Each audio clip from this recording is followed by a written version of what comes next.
ambao wenyewe ni wenyeji wa mchezo huu, lakini pia tuna Ahmed Ali ambaye ni meneja habari na mawasiliano wa klabu ya Simba ambao wao kwa siku ya kesho ni wageni. Kama ambavyo tulianza na kocha Miludi Hamdi ambaye ni mwenyeji, basi hata hapa sasa tutakwenda kuanza na Ali Kamwe ambaye atakwenda kuzungumza kwa upande wa klabu sasa imejiandaaje kwa mchezo wa kesho na ujumbe wake kwa ujumla kutoka Young African Sports Club. Karibu sana Ali, zungumza na wapenzi wa Young African Sports Club, wapenzi wa Simba Sports Club, wapenzi wa ligi kuu ya NBC na wapenzi wa dabi ya Kariakoo ambayo haina kipengele. Karibu sana. Habari za mchana ndugu zangu waandishi wa habari. Habari pia za mchana wa Tanzania ambao mnafuatilia pia mkutano huu wa habari hapa unaotuhusisha sisi wasemaji wa hivi vilabu viwili. Najua viko vyombo vya habari hapa vinaruka mubashara, basi ni jambo zuri. Cha kwanza kabisa ni kuwapa pongezi ndugu zangu waandishi wa habari wote kwa kazi nzuri ambayo mnaifanya na mnaendelea kuifanya kwenye kutangaza mpira wetu na kuitangaza vizuri dabi yetu ya Kariakoo. Hivi karibuni nilimsikia afisa hapa wa mawasiliano, mkuu wa habari ya mawasiliano wa bodi Karim Boimanda akitanabaisha kwamba ligi yetu imebakia pale pale kwenye nafasi ya 4 kwa ubora, na akaenda mbali kwa kusema kwamba Kariakoo Derby ndio kioo cha mpira kwa hapa Tanzania. Yaani maana yake mechi kati ya Yanga na Simba, licha ya ligi kuwa na timu 16, hatuwezi kukimbia ukweli kwamba kioo cha ligi yetu, kioo cha mpira wetu ni hii derby ya Kariakoo. Kwa hiyo mnafanya kazi nzuri sana kutangaza hii derby, na hapa ambako inasemwa imefika nafasi ya 4, hapa ambako inasemwa ligi yetu ni bora, basi na nyie waandishi wa habari mna mchango mkubwa sana na mna kila sababu ya kupongezwa, na nyie mjivunie hili jambo. Nchi za wenzetu ambazo kuna derby kama hizi, kwa mfano South Africa hapa, timu zao mbili ambazo ndio zinateka hisia za watu wengi kiuwezo zimeshuka kidogo, lakini ule ujivuni ule haujaondoka kwenye mioyo ya mashabiki wa mpira. Bado shabiki wa Orlando, shabiki wa Kaizer Chiefs, inapokuja derby bado anakuwa mjivuni na mpira wao. Sasa sisi hapa Tanzania tuna baraka zote. Tuna ubora wa hizo timu, tuna ubora wa ligi, na tuna ubora pia wa mashabiki ambao mara zote wamekuwa wakijitokeza viwanjani kuja kusupport timu zao. Na hapa nizungumze sasa na mashabiki na wanachama wa klabu Young Africans ambao kimsingi sisi ndio wenyeji wa huu mchezo.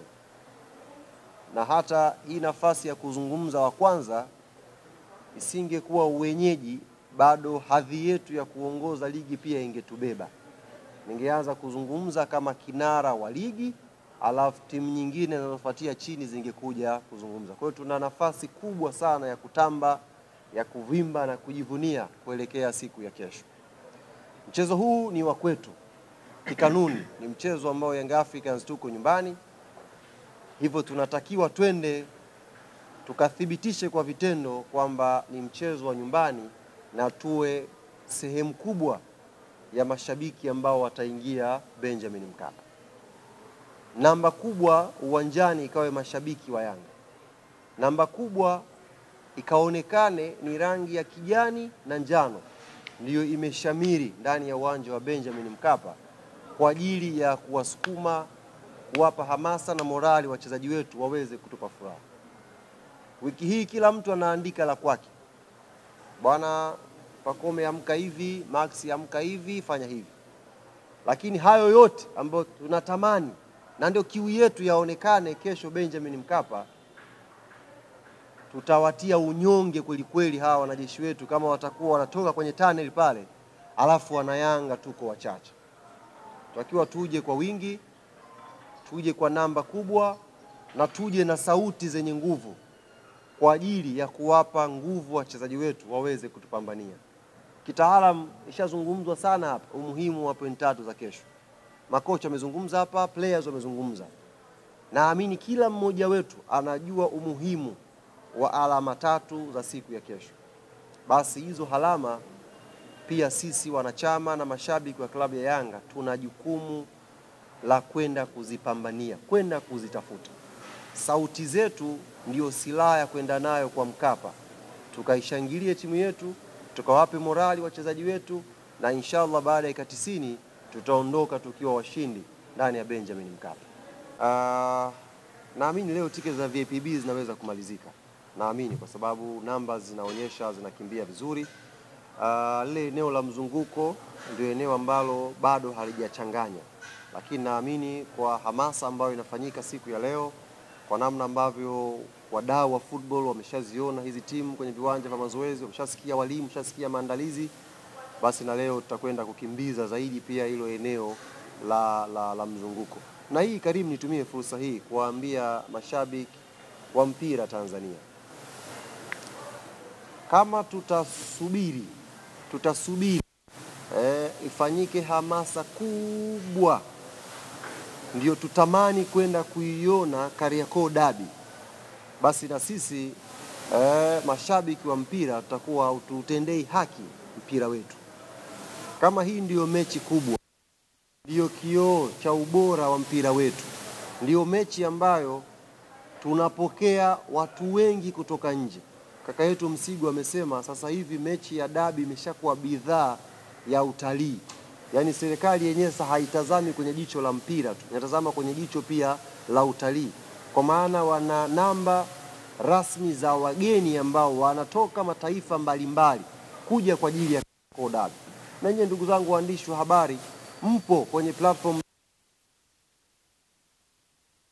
nasikia mnaulizwa na mnaona namna ambavyo wenzetu wanajadili kuhusu mechi yetu ya Kariakoo Derby.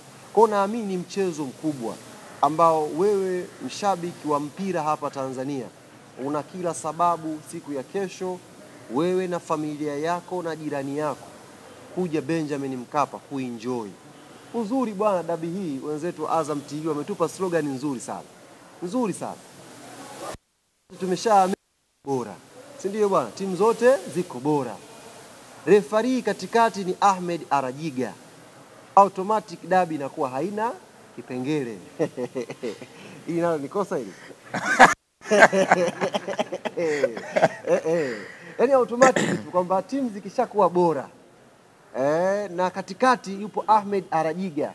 Azam TV wakamaliza pale kwamba dabi haina kweli, haina kipengele. Kwa hiyo twendeni kwa wingi tukaenjoy, yani tukaenjoy ladha na ubora wa ligi yetu ya Tanzania, tukaenjoy ladha na ubora wa Kariakoo Derby. Kunijaza. Ameniambia niseme tofauti kati ya mashabiki wa Yanga na mashabiki wa timu nyingine. Sasa wewe usizunguke. Sema tofauti ya Yanga na hawa. Timu nyingine tusiziingize kwenye ugomvi. Tuko wawili hapa. Mimi naamini kabisa. Na nyie ni mashuhuda wote, ndugu zangu waandishi wa habari. Na uzuri ukweli huaga unabakia pale pale hata kama hamtausema. Yanga ndiyo klabu yenye mashabiki bora wa mpira hapa Tanzania. Takupa mfano mmoja mwepesi sana. Sisi tumecheza mechi Azam Complex na Tabora. Tabora wakajitafuta wakatushona goli 3. Jambo ambalo hakuna hata mmoja aliweza hata kuliota. Lakini ndio ubora wa ligi. Tabora kajiandaa vizuri, katushona chuma 3. Baada ya ile mechi, mashabiki wa Yanga walisimama jukwani wakiwapigia makofi wachezaji wao. Wameumia, lakini wanatambua ligi ni marathon. Usipompa moyo leo anapofeli, usitegemee kesho ataamka kutupambania. Ule ulikuwa ujumbe tosha wa kuonyesha tofauti shekhe, kwamba hawa mashabiki wa Yanga wanajua football. Hawa ni mashabiki wa mpira. Alafu kuna vikundi vya washangiliaji. Kuna watu oya. Kuna watu wao wanakuja kufuata matokeo uwanjani. Na namshukuru sana Mheshimiwa Msigu amesemwa jana. Akasema uwanja una kamera.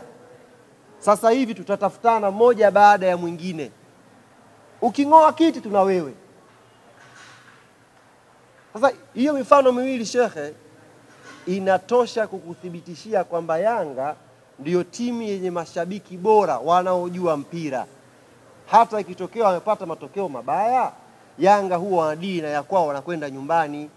Yanga sio mafundi ujenzi wa uwanja. Umeisha wakaanza kagua viti vimekaa sawa, nati zipo au hazipo.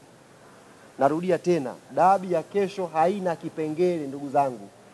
Kipengele labda waje nacho makoro. Neno nimetumia tena. Shika. Huyu bwana amemuuliza huyu kwa nini haongei. Lakini sisi kama Yanga tumeshamsikia huyu akiongea. Kaongea sana. Labda leo ndo hamjamsikia. Sisi tumemsikia akaongea sana. Kwa hiyo nitumie fursa hii kumwambia yeye na aliyokuwa anawaambia hayo maneno, kesho ndiyo siku ya haki. Kesho ndiyo siku ya ukweli. Kwamba aliyoyazungumza kuhusu wachezaji wetu, majibu atayapata kesho. Mimi sijawahi kuwa mvivu kufikisha ujumbe. Haijawahi kuwa kazi ngumu kwangu. Nimefikisha taarifa zote na wachezaji wako tayari kuleta hayo majibu ya maneno ya huyu bwana. Kwa hiyo asijisahaulishe. Unless atuambie sio yeye au mfungo haukuanza. Ila tunaye na tuna kazi naye kesho inshallah.